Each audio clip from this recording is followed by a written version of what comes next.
Bienvenue sur Balance ton FLE, le podcast qui vous fait découvrir la pluralité du monde du français langue étrangère. Nous sommes Lisa et Zoé, toutes les deux formatrices en FLE et actuellement basées en Allemagne. Dans ce podcast, nous vous invitons à découvrir les différentes facettes du FLE, car c'est un domaine où l'on a toutes et tous un parcours singulier qui vaut la peine d'être partagé. Il s'agit aussi d'un domaine éminemment politique, à la croisée de plusieurs disciplines telles que la sociolinguistique et la didactique. C'est pourquoi nous aborderons ces questions passionnantes sous différents formats, portraits, témoignages ou encore débats. Par ailleurs, si vous souhaitez nous faire part de votre expérience, vous pouvez nous contacter à l'adresse bonjour@balancetonfleu.fr. Nous nous ferons un plaisir de vous lire et peut-être même de vous inviter à partager un moment audio avec nous. Que vous soyez étudiant ou enseignant, curieux ou passionné, rejoignez-nous dans cette belle aventure linguistique.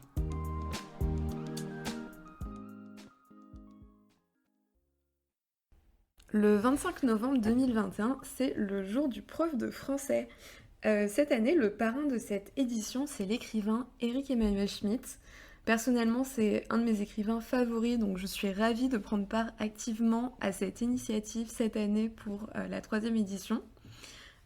Pour vous parler un petit peu plus de la journée du prof de français, l'objectif c'est tout simplement de valoriser le métier de professeur de français par le biais de différentes actions, donc que ce soit des événements en ligne ou en présentiel, différentes initiatives, des activités diverses, donc que ce soit par le biais d'associations ou d'autres structures, tout simplement pour passer un moment convivial, donc que ce soit en ligne ou dans la vie réelle, pour échanger et partager donc toutes nos expériences et nos pratiques en tant qu'enseignants de français.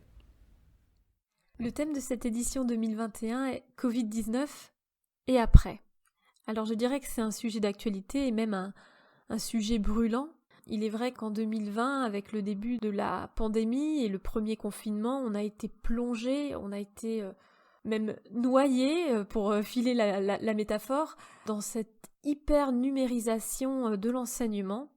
Et les questions qu'on va donc se poser au cours de cette journée du prof de français, c'est qu'est-ce qu'on garde, qu'est-ce qui aura marqué de manière définitive ou éphémère l'enseignement des langues étrangères et plus particulièrement du français, et quels aspects de notre métier d'enseignant cette crise sanitaire aura également révélé.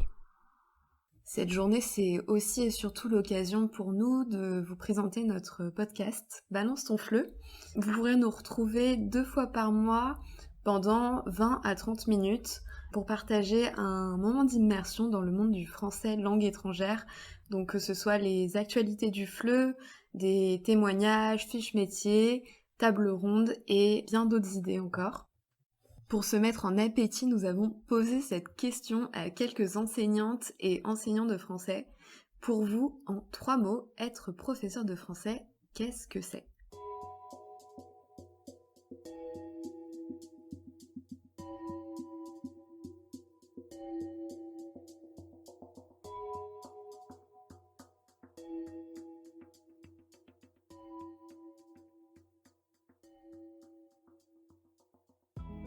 Pour moi, être prof de français, c'est être enthousiaste, créative et compétente. Pour moi, être professeur de français, en 3 mots, c'est de la motivation, de la joie et aussi beaucoup de patience. Pour moi, être prof de français, c'est exception, correction, passion. Pour moi, être prof de français, c'est lentement, mobile et de bonne humeur. Pour moi, être professeur de français, c'est permettre de partager la passion que j'ai depuis toute petite pour les livres et la littérature. Et c'est aussi permettre de donner les outils pour organiser sa pensée, comprendre des discours et donc plus globalement ouvrir sa conscience. Alors pour moi, être professeur de français, c'est la grammaire, la conjugaison et la communication. Pour moi, être prof de français, c'est échange, créativité et déconnade. Pour moi, être prof de français en 3 mots, je dirais que c'est tout simplement créativité, échange et passion. Mais attention, être prof de français, ça recouvre plusieurs réalités professionnelles, que ce soit les profs de français en France, que ce soit des profs de FLE, d'autres domaines comme l'alphabétisation, etc. Mais on en reparlera plus tard. Et toi, Zoé, c'est quoi tes 3 mots? Alors pour moi, être prof de français, c'est révélation au pluriel, partage et digital. Je m'explique. Pourquoi digital? Je tenais vraiment à mentionner ce mot dans ma définition, dans ma vision du prof de français, car ça a été une révélation, encore une dans mon métier d'enseignante. C'est pourquoi je trouve le thème de cette édition 2021 aussi passionnant. Avec la pandémie, nous avons tous eu recours au numérique pour enseigner, non pas par choix, mais plutôt pour survivre. Il faut pas oublier que la majorité des profs de français langue étrangère sont des travailleurs indépendants, en freelance, comme on dit, et que sans cette adaptation brutale au numérique, ils n'auraient pas pu survivre financièrement à la crise sanitaire. Je l'ai vu en tant que gestionnaire des cours et des examens dans le centre culturel pour lequel je travaillais à l'époque. J'ai dû également prendre énormément de cours en charge car beaucoup d'enseignants ne se sentaient pas encore prêts à cette numérisation brutale. Et donc, je peux vous assurer que pour certains, et voire même la majorité, cette expérience du tout digital a plutôt été traumatisante. Alors pour moi, bien au contraire, je me suis vraiment amusée. Alors j'avais pas non plus la pression financière vu que j'étais employée à l'époque. Et finalement, de l'enseignement à distance, moi je ne connaissais qu'un enseignement par correspondance, disons. J'avais suivi le DU FLE et le Master FLE à distance avec l'Université de Bourgogne. Et finalement, c'était des PDF, des documents que je devais lire, que je devais m'approprier, que je devais apprendre. Et j'avais bien sûr des devoirs à rendre et des partiels en fin de semestre à Dijon.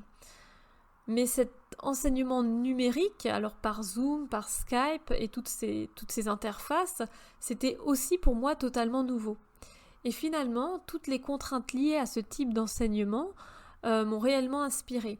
Quand je préparais mes cours ou quand j'assistais les enseignants du centre culturel à préparer leurs cours, je me posais toujours la question comment utiliser la caméra, le micro, le chat et tous ces autres outils à des fins pédagogiques. Et qu'est-ce que tu garderais finalement de cette expérience en ligne si tu devais résumer ça en quelques mots ou en quelques phrases? Alors, bonne question. Je dirais ma créativité, notamment pour les activités brise-glace. Enfin, du moins, j'essaye.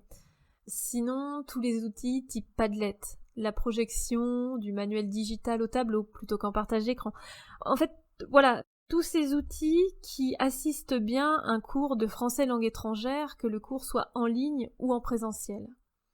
D'ailleurs, je trouve que c'est aussi intéressant de noter cette expression de « en présentiel ». On n'aurait pas dit ça il y a 3 ans. Donc il y a aussi un nouveau vocable qui s'est installé. Moi, je trouve ça fascinant. Enfin bref. Toutefois, même si je suis très très enthousiaste avec l'enseignement en ligne, il ne faut pas croire que j'y vois que des avantages. Naturellement, ça reste une alternative séduisante qui a même fait ses preuves dernièrement, mais l'enseignement en ligne ne remplace pas un réel contact humain. Je peux tout à fait comprendre les gens, enfin les apprenants et les enseignants qui en ont souffert. Par ailleurs, c'est un mode d'enseignement qui ne fonctionne que sous certaines conditions. Je l'ai vu, comme je vous le disais, que ce soit en tant que gestionnaire de cours ou en tant qu'enseignante.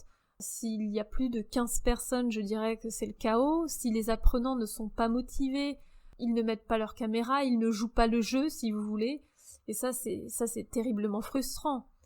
Notamment pour l'enseignant qui se casse la tête à préparer quelque chose de bien et ça ne marche pas. Donc voilà.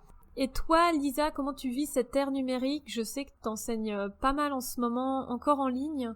Dis-nous tout. Pour poser un petit peu le contexte, je suis une grande fan du numérique, que ce soit côté apprenante ou côté enseignante. J'ai fait mon master FLE en fait complètement en enseignement à distance avec l'université de Tours, en partie avec des moments synchrones mais aussi et surtout des moments asynchrones. C'était vraiment une expérience très très enrichissante et qui m'a beaucoup apporté en fait. Et en tant qu'enseignante de FLE d'un autre côté, que ce soit actuellement ou lorsque j'étais assistante de français en Allemagne, donc il y a quelques années, mon plaisir coupable c'était vraiment, et c'est toujours d'ailleurs, d'arpenter internet pendant des heures à la recherche de ressources pour mes cours de français. Ça c'était un petit peu pour vous donner le contexte. Et ensuite, concernant cette ère numérique qu'on a tous vécu avec le Covid, j'ai vécu 2 expériences assez différentes. Une plutôt côté encadrement administratif et une en enseignement. Donc pendant la première période du Covid, au tout début, j'étais en poste à l'Institut français de Mayence, où je travaillais comme assistante au bureau d'ELF, donc à l'Institut français pour les régions de Rhénanie-Palatinat et de Est, donc pour tout ce qui est certification du DELF scolaire. Et avec ma collègue donc que j'assistais, on a dû repenser toute l'organisation des sessions au moment où on est tous passés en cours en ligne. Donc c'était le cas en France, mais ça a été aussi le cas dans les établissements en Allemagne bien sûr. Donc voilà, repenser toute l'organisation des sessions, mettre en place aussi tout ce qui est mesures d'hygiène, etc. Donc c'était vraiment une période extrêmement stressante, mais c'était aussi un énorme défi, donc professionnel, mais aussi personnel, donc en gestion du stress notamment. Et ensuite, pendant cette deuxième année Covid, si on peut dire ça comme ça, j'ai repris un poste d'enseignement, toujours à l'Institut français, mais cette fois-ci à Berlin, donc où je suis encore actuellement. J'ai recommencé à enseigner le français de manière régulière, donc à partir de début mai, et donc nécessairement j'ai repris avec des cours en ligne, donc sur Zoom, puisqu'il n'y avait plus de cours en présentiel à ce moment-là. Tout d'abord pour avoir parlé avec notamment une amie qui est professeure de français en France, on n'a pas du tout vécu la même expérience parce qu'il faut dire qu'à l'Institut français, on a quand même des modalités d'enseignement qui sont très privilégiées, avec des groupes de 8 apprenants au maximum. Ce sont également des personnes qui ont choisi d'être là, qui ont choisi d'apprendre le français.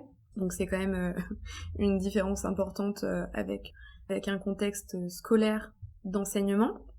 Et je donnais également des cours adultes. Voilà, donc pas besoin de faire tout ce qui est discipline. J'étais assez anxieuse, il faut le dire, avant de commencer ces premiers cours en ligne, parce que c'est quelque chose que je n'avais jamais fait et ça faisait aussi un moment que je n'avais plus enseigné. Mais ça s'est vraiment très bien passé et ça m'a permis aussi de découvrir une nouvelle manière d'enseigner, mais aussi de découvrir et de maîtriser de nouveaux outils comme Zoom et Padlet que je ne connaissais pas à ce moment-là, et aussi de me challenger sur mes pratiques d'enseignement pour rendre le tout un petit peu ludique et dynamique, même s'il s'agissait de cours en ligne. Et point positif, ça permet aussi de faire cours en jogging, ce qui est assez cool. Côté point négatif, enfin ce que je peux dire en comparaison avec les cours en présentiel, donc j'ai pu reprendre les cours en présentiel avec l'Institut français, il me semble en juin ou en juillet, donc au début de l'été en tout cas. Et depuis que j'ai repris les cours en présentiel, je remarque que ce qui m'avait manqué et ce qui me manque pendant les cours en ligne, c'est tout d'abord de pouvoir occuper l'espace tout simplement dans une salle de cours, d'être mobile, de pouvoir utiliser tout mon corps à des fins pédagogiques, donc pour mimer, pour que les apprenants comprennent sans avoir besoin de passer par de la traduction automatique. Donc voilà, donc cet aspect-là tout d'abord, et aussi tous les moments informels de discussion, donc que ce soit pendant les pauses de cours ou après le cours, à la fin du cours par exemple. Donc voilà, tous ces petits moments informels qui me font vraiment apprécier particulièrement mon travail d'enseignante de français langue étrangère. Aujourd'hui, j'apprécie vraiment d'avoir un équilibre entre justement mes heures en ligne et mes heures en présentiel. Merci beaucoup Lisa. Alors ce qui est plutôt sympa, c'est que nous sommes toutes les deux d'accord, nous sommes toutes les deux des grandes fans du en ligne, tout en étant conscientes des limites imposées par ce mode d'enseignement. C'était donc le thème de cette journée du prof de français 2021.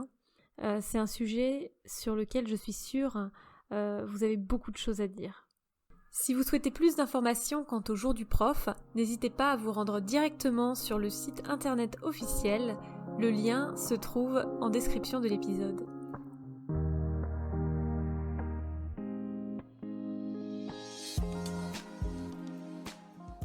Merci à toutes et à tous d'avoir écouté ce premier épisode sur le thème de l'enseignement en ligne lié à la pandémie de Covid-19. Nous espérons qu'il aura pu susciter votre intérêt et qu'il vous donne envie d'en savoir plus. Nous serions très heureuses d'entendre vos expériences de l'enseignement en ligne pendant la pandémie, que vous pouvez d'ailleurs nous partager sur les réseaux sociaux et notamment sur Instagram, @balancetonfleu, et en nous taguant avec le hashtag #balancetonfleu. Par ailleurs, n'hésitez pas à nous suivre sur votre application de podcast préférée et sur les réseaux sociaux @balancetonfleu. Nous sommes présentes sur Instagram, Facebook et LinkedIn. On vous donne rendez-vous en janvier avec plein de surprises et, entre-temps bien sûr, sur les réseaux sociaux. Un remerciement tout particulier à Karma Instru qui a réalisé la bande-son de cet épisode. Si vous souhaitez en entendre davantage, le lien vers son SoundCloud se trouve dans la description. À très bientôt!